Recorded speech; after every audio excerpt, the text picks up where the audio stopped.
না বলেই ছেড়ে দিল আমাকে। আর সেটা তো কি গিফট করেছে।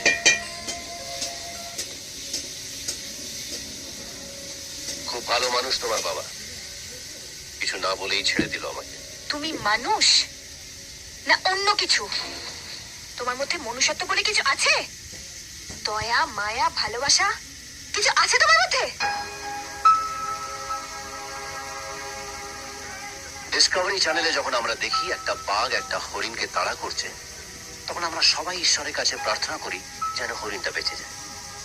আর যখন হরিণ বেঁচে যায়, তখন আমরা সবাই বুক ভরা একটা নিঃশ্বাস নিয়ে হাততালি দিয়ে টিভিটা বন্ধ করে দিই। আর তারপরে গিয়ে ডাইনিং টেবিলে বসে চিকেন তন্দুরি চেপে। সত্যি কথা বলতে, না তো হরিণটার প্রতি কারোর মমতা আছে, না মুরগির প্রতি ভালোবাসা। সবাই সবাইকে মুরগি বানাচ্ছে। যেহেতু বাঘকে মারার ক্ষমতা তাদের নেই, তাই তারা দয়া, মায়া, মমতার কথা বলে। এরা হলো মানুষ। আর আমি বাঘকে মারতে পারি, তাই আমি আইনের চোখে অপরাধী আর তোমার চোখে অমানুষ। চলো তোমাকে বাড়ি পৌঁছে দিই। তোমার বাবা তোমার জন্য কান্নাকাটি করছে।